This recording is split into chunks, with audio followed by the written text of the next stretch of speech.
Alright, hello and welcome to today's video where we're going to be talking about the flower metaphor of growth. So this is going to be a little bit more one of those kind of woo-woo, maybe slightly less practical feeling lives.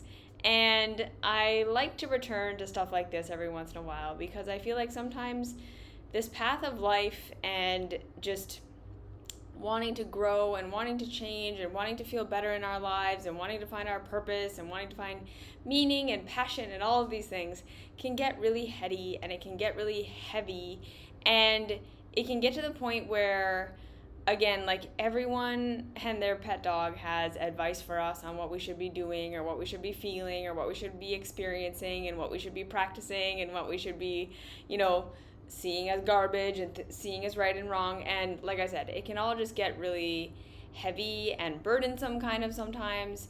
And I like to take a step back every once in a while and do something that's a little bit lighter and maybe a little bit less, like I say, like heady practical advice, this is what you should be doing with your life, and more getting into just feeling and relaxing a little bit.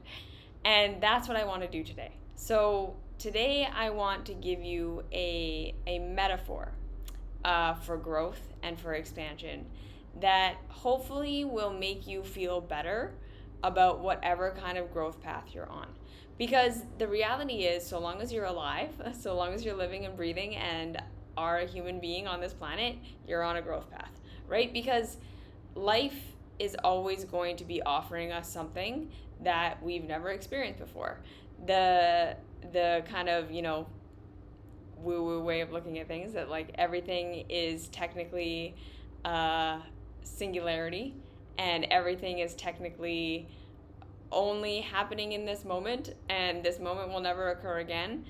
And so no matter what, we are constantly experiencing something new. Even if we are re-experiencing a same thing over and over and over again, we are still experiencing it from a new vantage point, from a new place in time, from a new set of circumstances. And therefore, we're always growing. We're always changing. We're always in that state of process.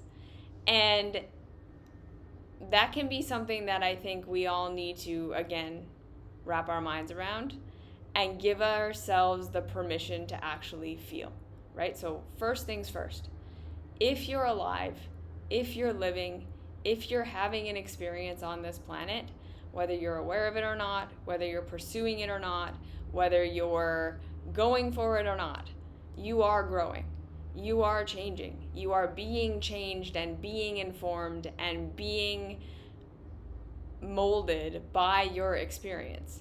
So understanding that fundamentally growth is not necessarily something we need to pursue, because it's going to be something that's always a part of our experience and always happening, because we are always experiencing something new. Now, if we want to grow for the better, if we want to have some sort of kind of control over the direction of our growth, if we have some goals or some desires we want to reach or some place we want to get to in life, we do want to kind of understand that the way we contextualize what's happening to us, the way we look at it, the way we process it, the way we allow ourselves to interpret what happens to us has a big impact on the way it's going to affect our growth.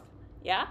And also, we do have some control over our lives, right? Like, we have some control over the kinds of experiences we have, over the kinds of things we interact with or that we don't interact with.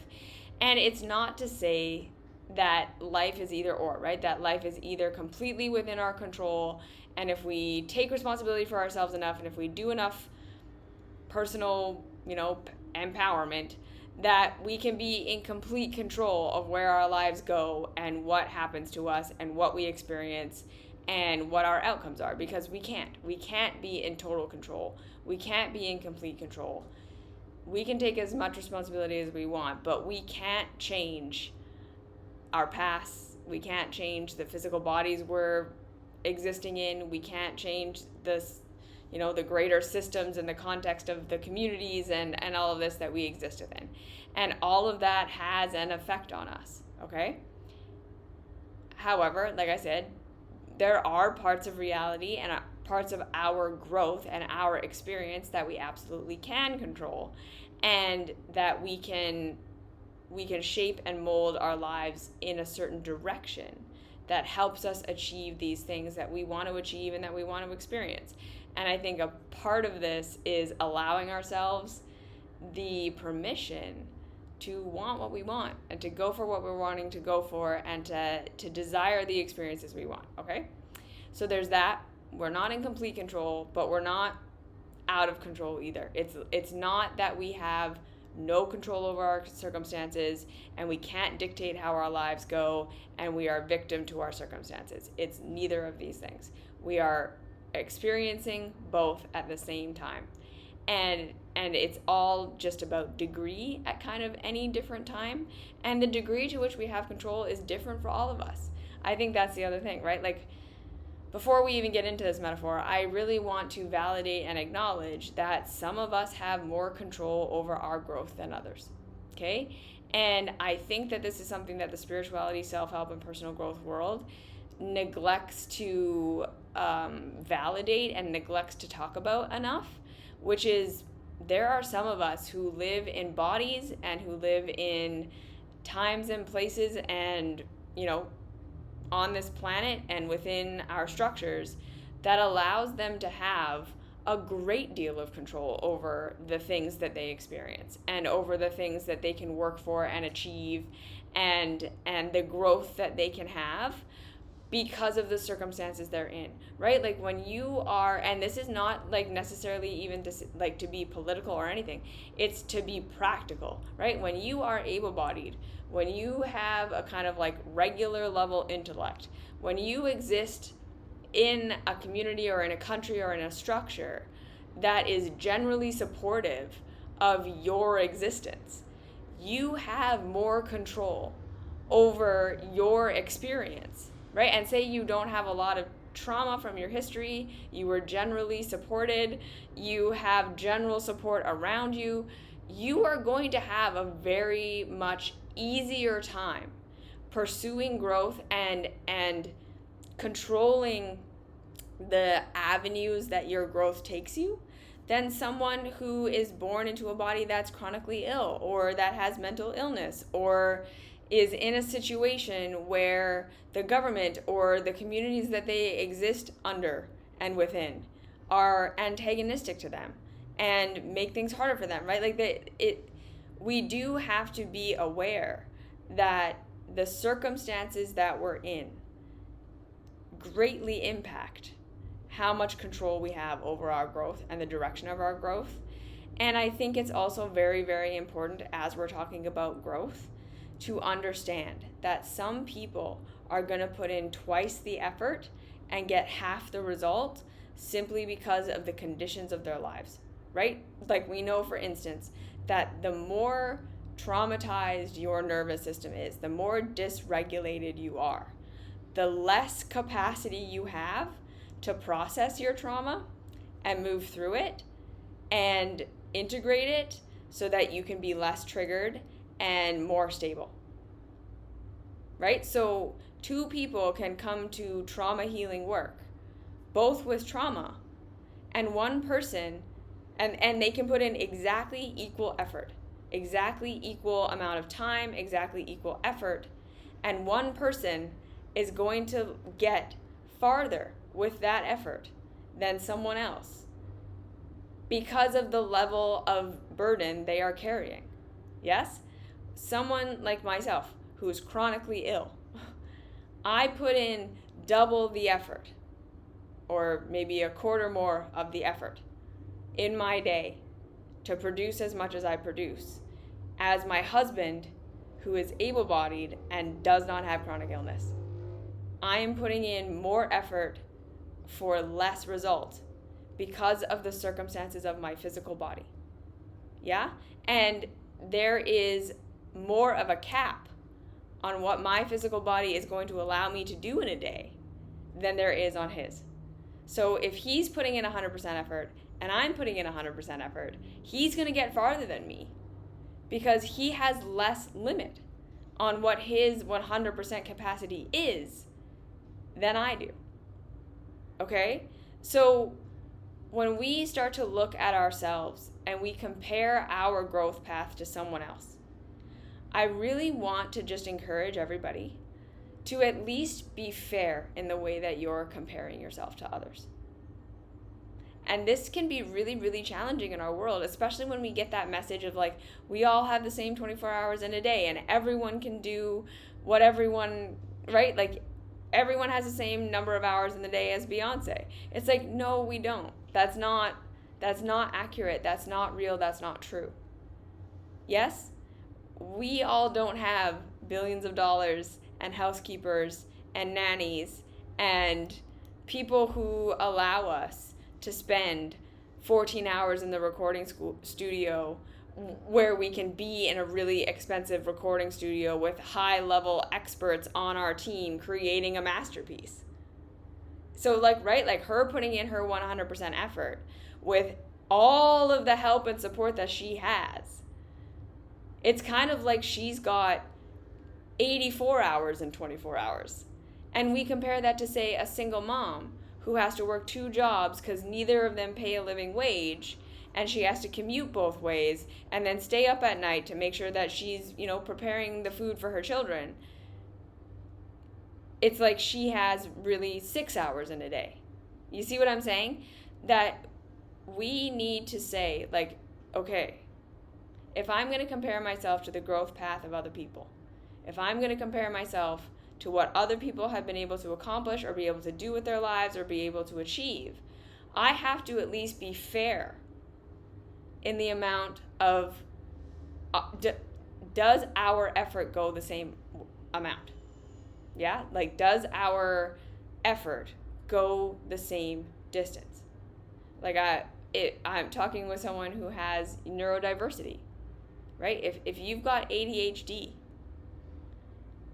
you are putting in double the effort to keep yourself organized and to get yourself to be productive than someone who, like myself, has autism, maybe, for instance, and an extreme capacity to focus and be organized, right? Like the amount of effort, again, like to compare my husband to myself, he's ADHD, I'm autistic.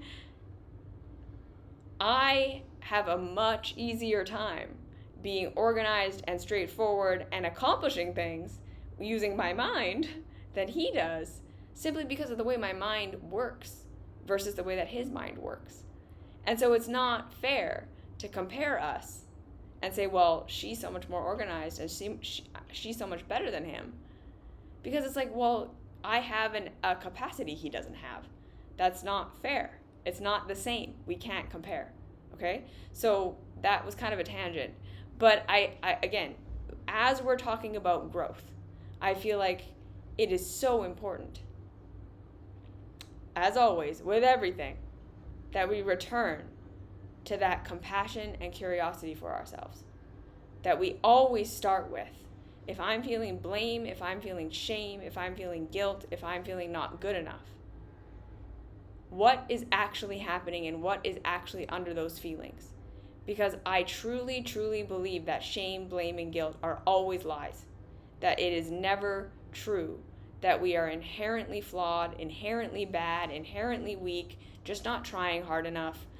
That is the message from the system that does not understand diversity and that does not understand difference in capacity and that does not understand the effects of our system, or that intentionally obfuscates the fact that our system affects us all differently and that has a deep impact on what we can experience and what we can do for ourselves and where we can get and what we can do and what we have the capacity for and what we don't. Okay? So always, right? This is why in the mystery school, there's an entire curriculum that's essentially focused on helping you to move past shame and guilt to what your actual design is. Because again, like we all have a fundamental nature. and we have a nurture. We all have things that we have been through that have shaped our reality and shaped our perception and shaped our capacity. And both of these things have to be taken into account when we are placing expectation on ourselves for what we should be able to do and be and have and experience. And this can be really challenging to accept sometimes, even for ourselves, to accept the limits that have been placed on us by circumstances that we didn't choose or that, really affected us. And this is something that, again, we work through because society is really doubles down on this idea that we're just all equal and that it's all equal opportunity and that everyone should be able to achieve these high levels of everything at all times based on nothing, because we're all the same. And it's just, we're really not. And we're not all experiencing our circumstances differently, or the same. We are all experiencing them very differently. And this needs to be taken into account. Okay, so even when we are considering where we want to grow and what we want to grow into and what is reasonable for us, and again, it's not to say that we put limits on ourselves or that we say I absolutely can't have this thing that I really, really want or anything like this, but we say we do want to be reasonable with ourselves. We want to be honest with ourselves so that we're not just walking around trying to achieve these things that are unreasonable for us to expect of ourselves and then feeling shame, blame, and guilt, or that are unreasonable in our reactions and responses to life, right? If we have trauma around something, if we have experienced shame and guilt around things, if we have had experiences that have shut us down and scared us and hurt us and harmed us, and we're walking around being I should just be a normal person who can just do everything without anxiety and do everything without fear and do everything without experiencing depression, or I should be, not chronically ill. I should just be able to run and jump and play like everyone else. And then we're not able to, right? We have the anxiety, we have the shame. We're not able to just be relaxed and do what everyone else is doing. And we're not able to acknowledge, well, yeah, that's because I have stuff that they don't have. I have pain that they don't have. I have neurodiversity that they don't have. I have trauma or illness that they don't have. We are going to walk around being I'm shitty. I'm just not as good as everyone else. I'm just weak. I'm just lazy. I'm just too sensitive. I'm just all of these things. And that is so unhelpful, because when we acknowledge where we've been and we acknowledge what we have, that's when we can actually support ourselves, right? And again, a lot of us are afraid to admit to ourselves that we have limits because it's limiting. We would rather feel like we're just not trying hard enough and we're just not doing good enough than feel like I have limits that I can't control. And that's completely reasonable and completely valid, and it's hard. But again, when we can really acknowledge just the realities of what we're facing, that's not giving into it. That's not saying, well, okay, I throw up my hands, I have trauma, I have whatever, I can't do anything. It's to say, okay, so what kind of support do I need? What is actually going to support me when I take stock of all of these things? When I validate all of these things? When I bring them into the light and I say, okay, this is true about me, right? I have these traumas, I have this pain, I have this illness, whatever it is. It's real. But that doesn't mean it defines me. That doesn't mean it defines my experience. That doesn't mean I can't do anything about it. It means the more I understand it and the more I embrace it and the more I bring it into the light, the more I can say, okay, what kind of support do I actually need to be able to make as much progress as I am actually capable of making, right? That's when we hit our potential, which sometimes our potential is less than we want it to be. Sometimes our potential is not what we want it to be. It's less than we want it to be. We are limited in ways that we don't want to be limited, and we have to have room to grieve that and be upset about that and be mad about that. As someone who's chronically ill, I am upset about that sometimes, okay? I am not spiritually transcended to the point where I just see it as a gift all the time, because I fucking don't. Some days I do. Some days I'm able to roll with it and it's fine and I see the positive and all that stuff. And some days it's like, you know what? No, I wish I could just dance and be normal like everyone else. Okay? And that's real. And then I say, okay, what support do I actually need to be able to show up the ways that I want to show up? Right? I've learned to accept and embrace my limits and the things that needed to be healed and that maybe still need to be healed, and the trauma I had and all of that stuff. And I've worked with it. And that's why I've made the progress that I've made. It's not in denying it. It wasn't in pushing myself to be someone that I'm not. It was to embrace the shit and to say, okay, what do I do about it, right? How do I support myself? Okay? And that brings me to the flower metaphor of growth that I wanted to talk about today, which is this. On our growth path, on our path of life, and especially when we have goals and things we want to reach and things we want to do that are specific, we need to understand that most of the path we are going to walk is not going to look like the end goal. Most of the path we are going to walk to get from where we are to where we want to go is not going to look like where we want to go.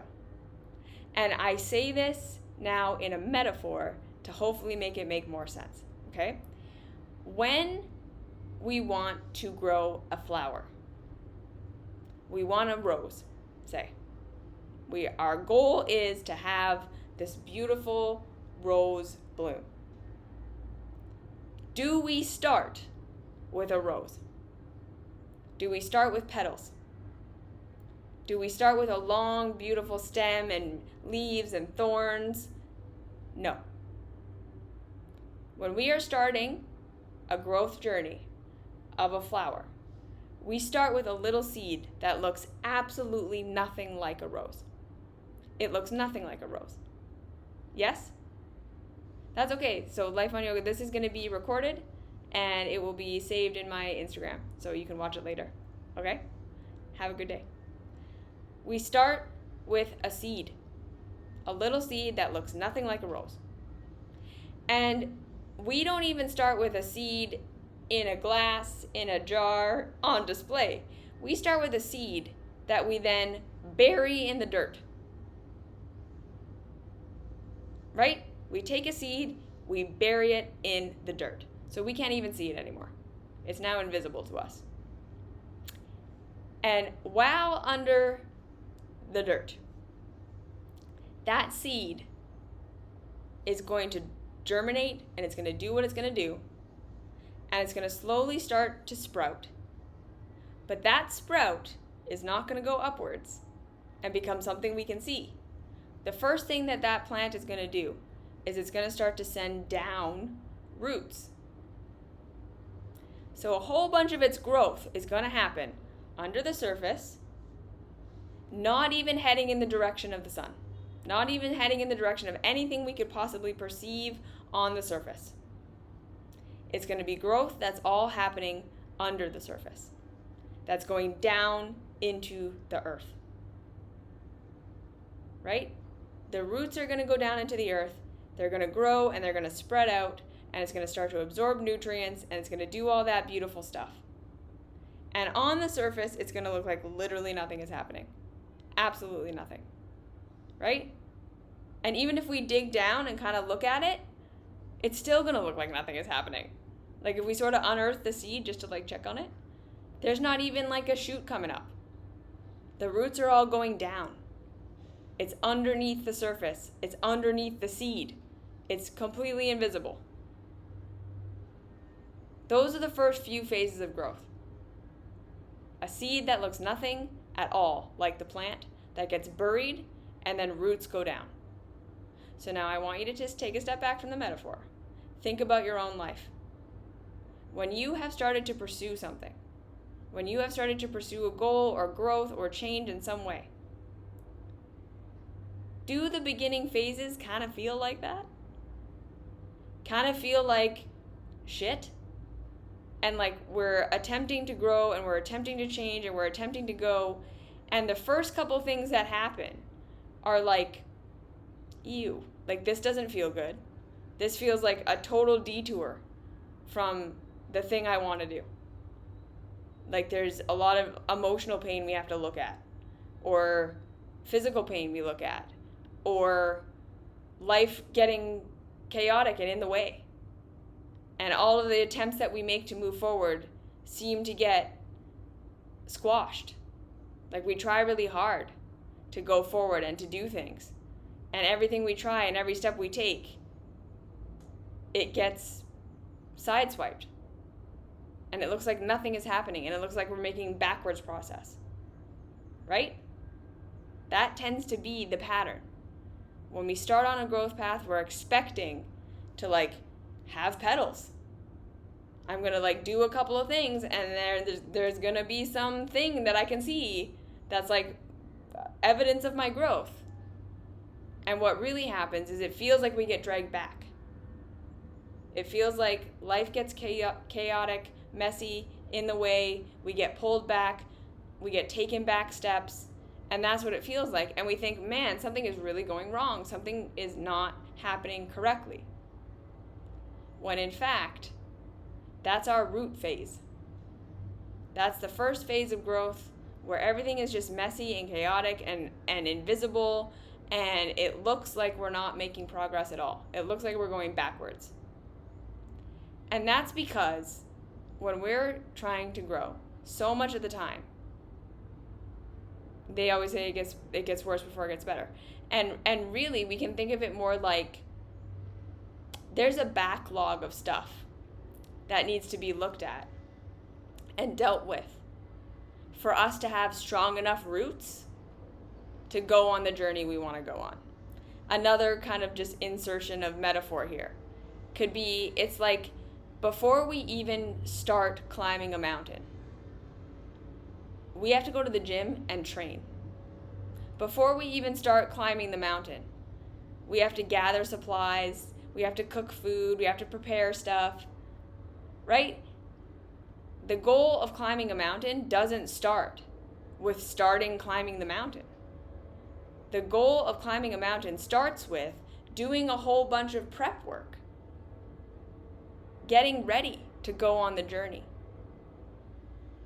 And so if we can start to look at our growth path, not like things are getting worse before they get better, but more like the chaos and the stuff that comes up when you're attempting to grow and change your life, that's the foundational roots that we have to deal with first before we're going to have the strength to do the supporting of the flower, right? Because if that little seed doesn't grow roots first, if that little seed doesn't grow roots first, if it doesn't go down first, it's not going to have enough access to nutrients to support any of the growth that it's going to go on.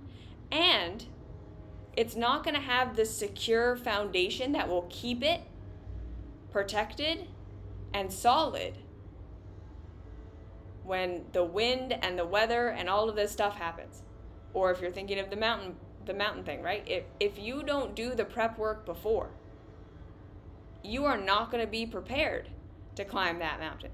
Even if you're super fit, if you don't prepare food, if you don't have water, if you don't have all these things ready, you're either going to make your journey a lot harder,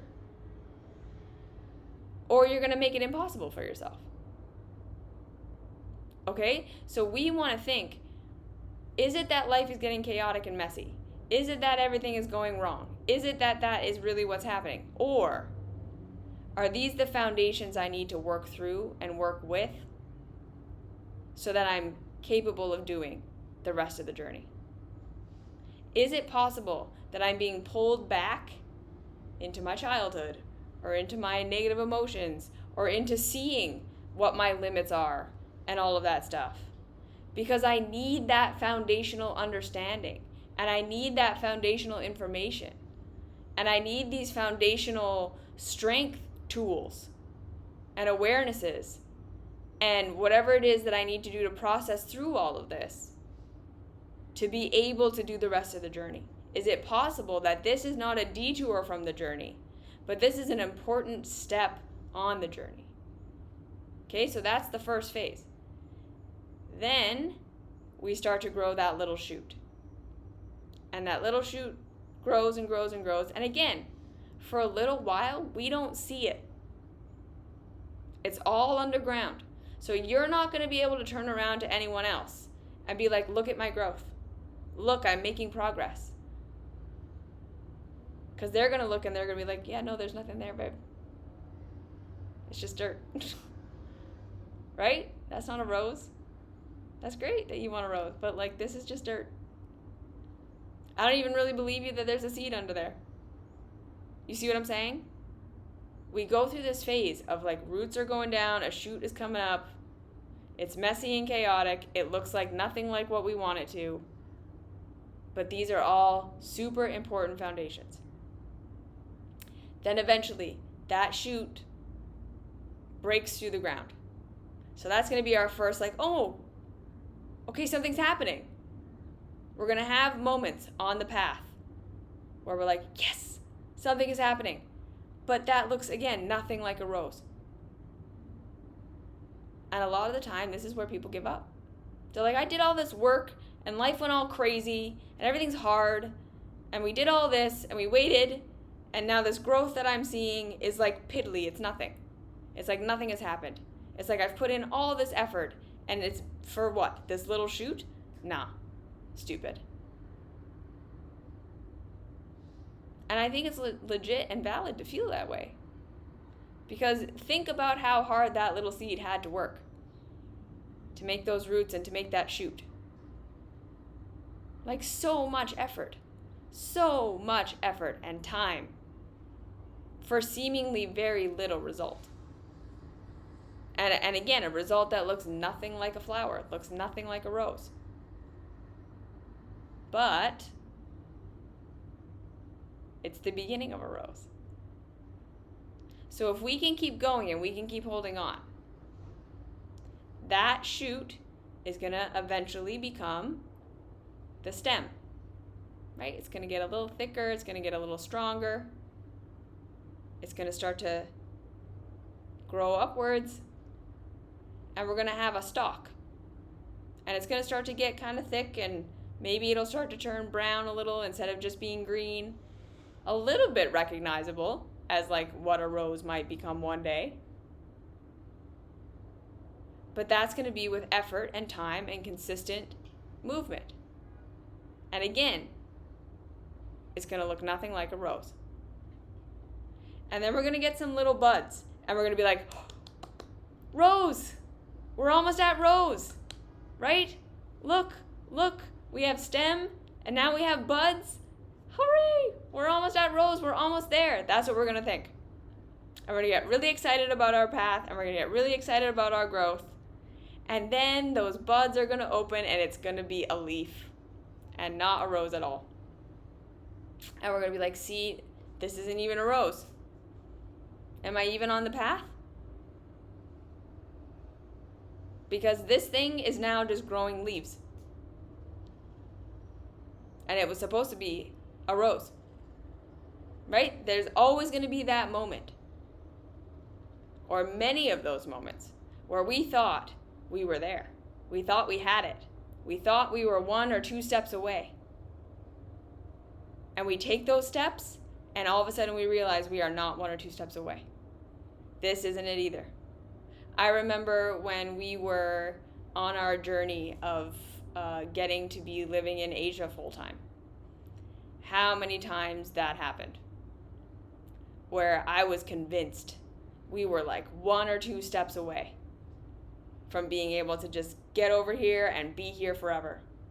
And we'd take those steps and then we'd realize, oh no, right? It just opened the door to all of these other things we had to do that we didn't even have an awareness we were going to have to do. We want it fast and easy. Exactly. And how many disheartening moments there were, where I really thought we were like right there. This next, like we were going to get this next job, or we were going to do this next thing, we were going to cross this next hurdle, and then we were going to be free. And we'd cross it, and like I said, all it would do would then open the door to like 10 more things we had to do. And it would just be so discouraging and disheartening. And again, there were so many moments of feeling like, is this even ever going to get me there? Am I ever going to? Because it just feels like every time we're almost there, or what I think is almost there, we're not almost there. We do it, and then there's 10 more steps I didn't know existed. And I look back now, and I think, holy, right? I am so glad that I did not know at the beginning of my journey what all the steps were going to be, because I would not have done it. I guarantee you, I would have said, okay, yeah, no, that's way too hard. Even if I had been told that if you do it, you'll get there, you just have to do it, I don't know that I would have done it, because it was so hard. And there were so many parts of it that were just awful. But again, but the reality is, when we're on our growth path, we're not going to know that we're going to make it. Right? Like, we're going to have hope, and we're going to have faith, and we're going to really want to believe we're on the right path. But there are going to be times and places where we're going to look at it and we're going to be like, maybe this isn't ever going to happen. Maybe this isn't possible. Maybe this isn't the right path. Maybe I'm doing it wrong. Because this just keeps getting harder. Or more steps keep getting added that I didn't know were there.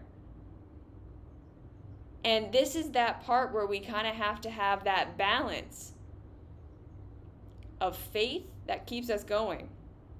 Because again, right, this growth metaphor, when we're growing a rose for the first time, because I want you to think of it that way, right? Like, I don't want you to think that you actually know what the whole growth process of a rose is.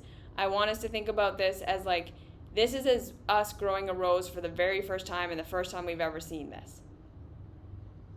So if we are experiencing that growth for the very first time, we are seeing it for the very first time, we don't actually know that it's going to turn into a rose one day. We hope that it's going to. Maybe we've heard other people tell us it's going to, but we've never seen the process. We don't know. So like I said, there are going to be times when that bud turns into a leaf and not a flower, and we were expecting a flower because we don't know what this process is supposed to look like. And we're going to think, I must have a bush. That this must not even be a rose. Maybe this isn't right at all. And that's natural, and that's normal. And that's when we want to maybe look in a textbook. As in, sometimes we will talk to other people who have walked a similar path than us. We will take in information from other people who have walked similar journeys. We will listen to what other people have done. We will listen to the pitfalls of others. Not necessarily to say that I'm going to completely model my journey after other people, but just to start to say that, like, yeah, I'm a first timer doing this. So as much as I'm balancing my intuition and my internal knowing and my feeling which steps are right for me. So this is why, again, in the mystery school, a lot of the work we do is around connecting you to your feelings. Not necessarily even because there's some like woo-woo magic to that, but because the more we're connected to our actual lived experience, the more information we can gather about what's going on, and the more information we have access to that will inform us about our path. Okay, so like, again, like this journey of getting from living in Canada to living in in the East full time, we didn't have a roadmap. We didn't know anyone else who had done what we were doing at the time.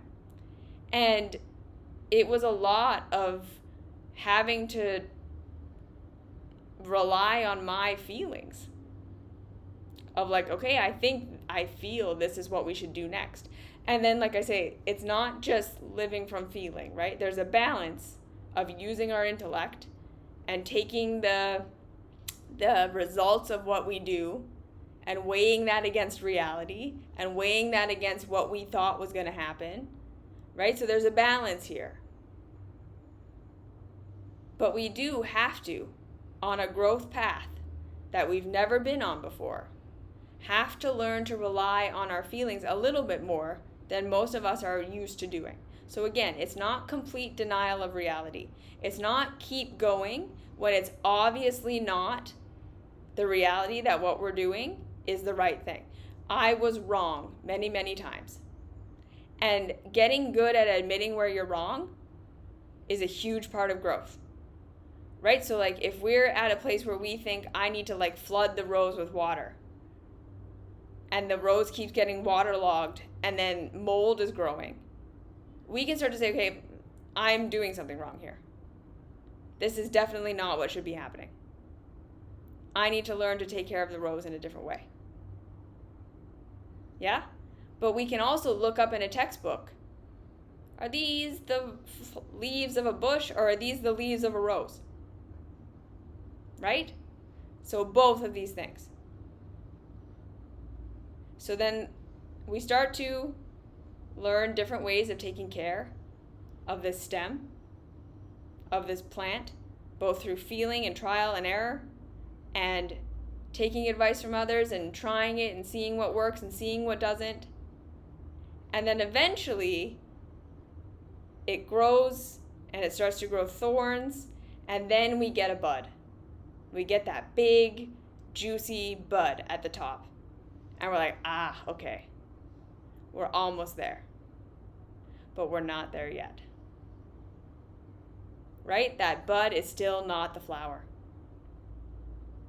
We're close to our goal. We're almost there.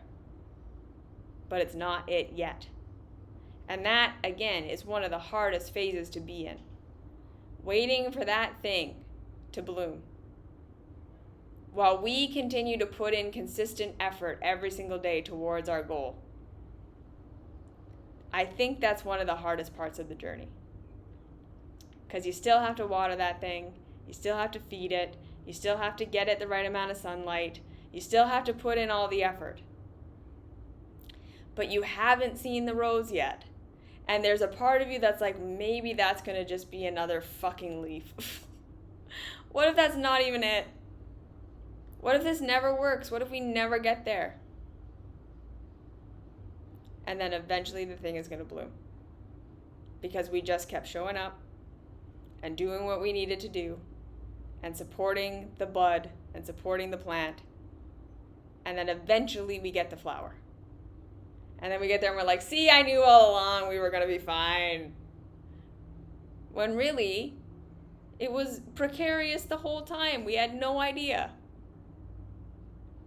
And I think if we can start to reframe growth as being like that, versus something that we're going to have a goal, I'm going to climb a mountain, and then all you have to do is like show up at base camp and climb up a mountain. If we can start to say, no, it's going to look more like this, right? It's going to look like a seed that looks nothing like a rose, that goes down and takes me backwards first. And then there's all this effort and all this consistency that has to go in for like this tiny little shoot that looks like nothing. And then I'm going to get a stem and buds of leaves that aren't the flower. And then I'm going to make a bunch of mistakes in how I'm caring for it. And I'm going to realize that there's way more steps to this than I thought that there was. And then I'm going to get to a point of being like, ugh, I'm having to put in all this effort and all this consistency. And it just feels like I'm not getting anywhere. And then we get to almost the end, And that's when we want to give up the most, because it just feels like it's a bud forever and it's never going to be a flower, and why is this happening? That is what growth actually looks like. And the main message being that most of the journey to the rose looks nothing like a rose. Right? So many of us are expecting that our growth journey is going to look like what we're trying to get to. Like, we're going to see our healed selves. We're going to be experiencing our dream relationships. We're going to be experiencing our healthy body. We're going to be in our job that we want to be in. We're going to be having joy. We're going to be having all this stuff. And life keeps not looking like that, even though we're putting in the effort and we're doing what we can and we're on our path. It can be very frustrating. And it can feel like nothing is happening, or that we're not doing it right, or that we're not going in the right direction. Because it doesn't look like what we think it's supposed to look like, or what we want it to look like, or what it's going to look like at the end. And that, I think, is what we need to take in. And then the last part of this is to understand that that rose, that seed that becomes a rose, does not have the potential to be an oak tree. That seed that is going to become a rose does not have the potential to become a coconut tree that produces coconuts. That seed, when well nourished and supported and given everything that it needs, has the potential to become the best rose that it can be. So when it's not supported and it's not given what it needs, it's going to be lopsided or discolored, or maybe the petals don't grow properly. And when it is supported, it's going to be a beautiful, fully expressed rose. But like I say, it's never going to be an oak tree. It's never going to be a coconut tree. It's never going to become a fig. It's never going to be a bee.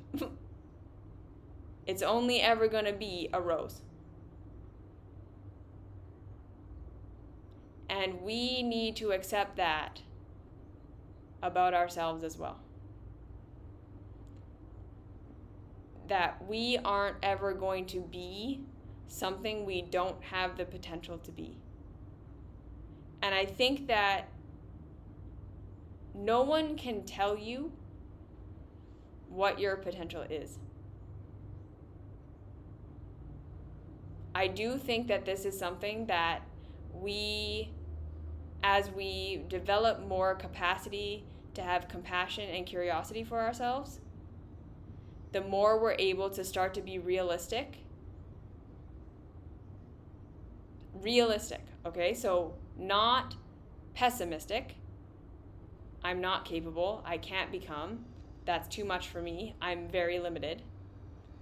And not overly optimistic. I can be anything. I can do anything. I can achieve anything if I just put my mind to it. We become realistic. Like, if I really support myself and I get my tools and I take all the responsibility that I can, this is probably where I can end up. And that's what I would like for myself. And we set our sights high enough that we have something to work towards and live for, without setting them so high that, again, we're going to look around and be like, why do I suck when everyone else is awesome?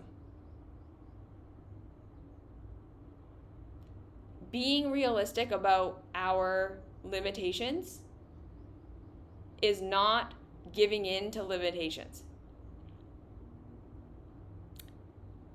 If we have limitations, those limitations exist whether we want them to or not, whether we believe they exist or not. There's no reality in which we actually get rid of them because we just deny them hard enough. And I think the positivity, spirituality group of people take this idea and run with it way too far. That we can literally deny reality into being something different. And we can't.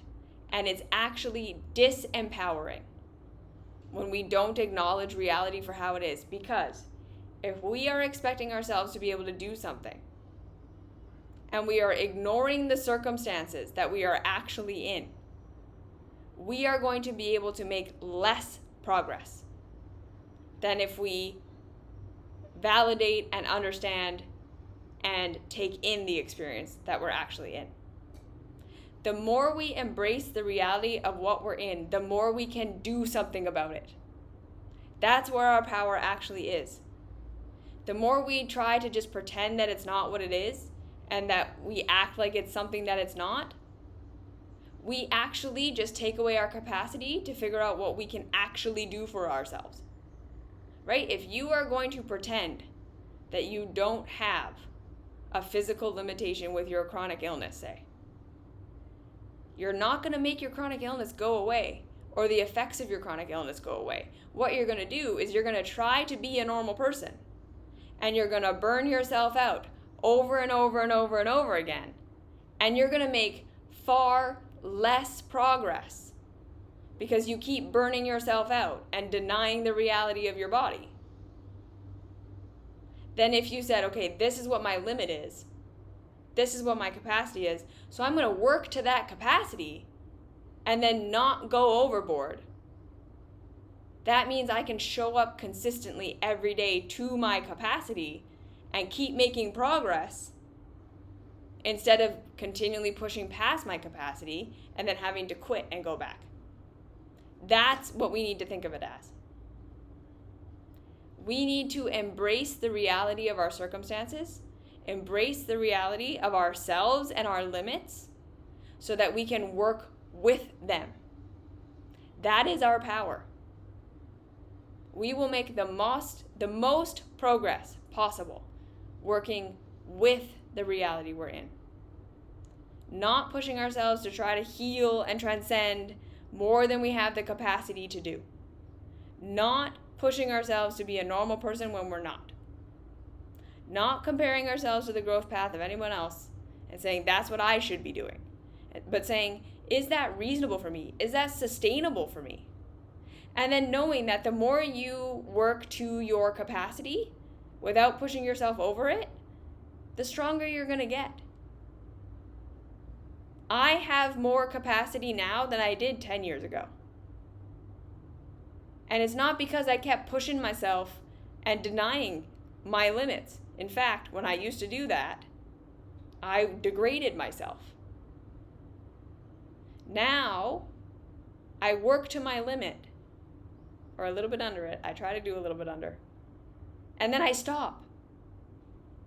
I let that be enough, so long as it is enough. Right? And if it's not enough, because that's a reality too. Sometimes what we are capable of doing isn't enough to get our needs met, isn't enough to keep us safe, isn't enough to make our reality okay. And that also needs to be validated and acknowledged. We need to not have blame and shame and guilt on ourselves for that being the reality. And we need to look for asking for the support we need, or reaching out in whatever way we can, or grieving that, or, lessening the expectation on ourselves. Because again, there are real realities where we just don't have what we need. And again, ignoring that or trying to push through that only degrades us.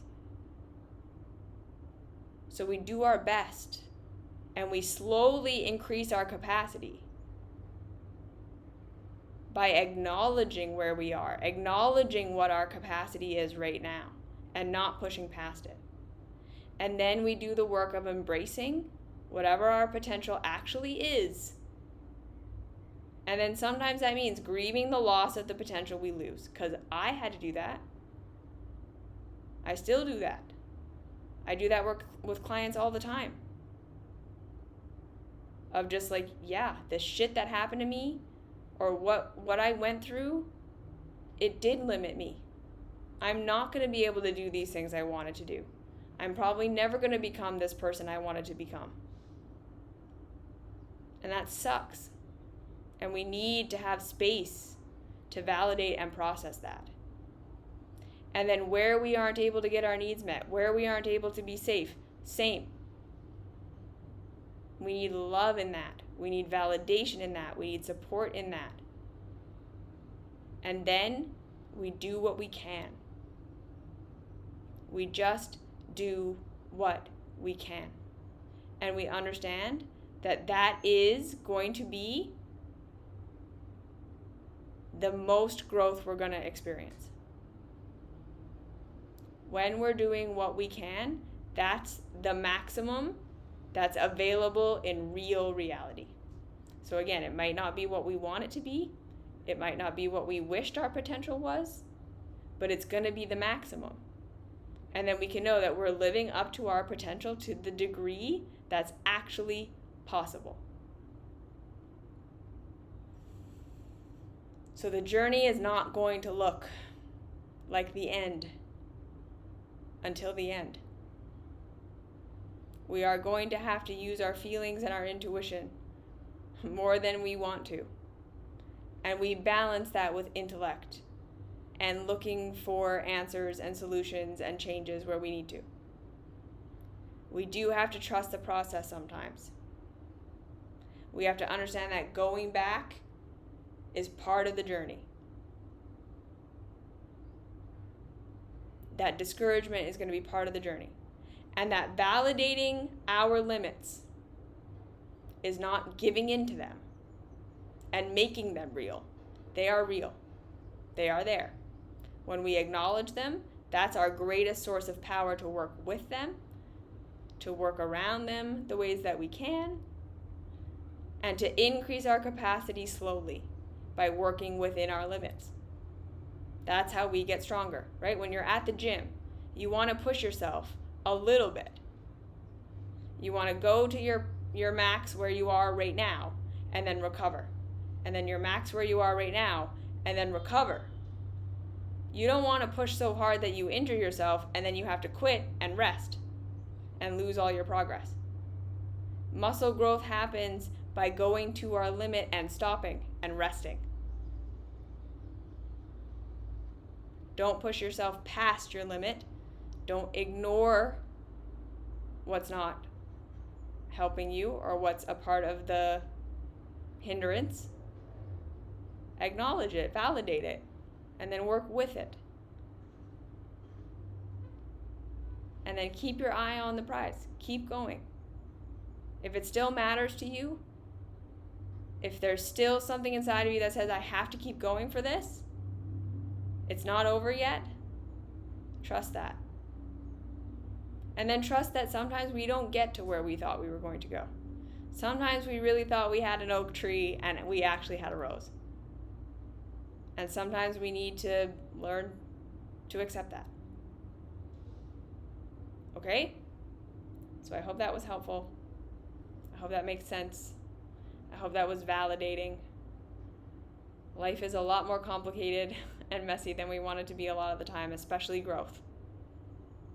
So I hope that all of that information and everything that we take into account there can help you feel, number one, like you're good enough, because you are.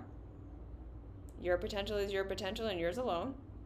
No one can tell you if you're doing it right or wrong, but you can glean wisdom from people who have walked a similar path to you. One step at a time. Don't give up on yourself. And again, validating limitations is not accepting them and making them real. It's giving yourself the power to actually work with them so you can continue to increase your capacity slowly. And to grieve what is not your fault and stuff you can't do anything about. Because validation is a big part of this. Okay? Okay. So that's that. Thank you for being here. You're on your path. It is different than everyone else.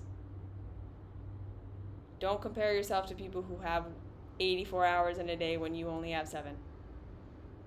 Be realistic so that you can be kind to yourself. Because the kinder you are to yourself, again, the more progress you're going to make. Promise. You don't have to be mean to yourself to make progress. The kinder you are to yourself, the more progress you are going to make. Guarantee it. Okay?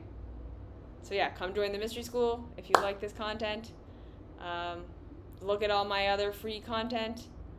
And other than that, I'll see you next week. And I think you're great. Okay. Bye.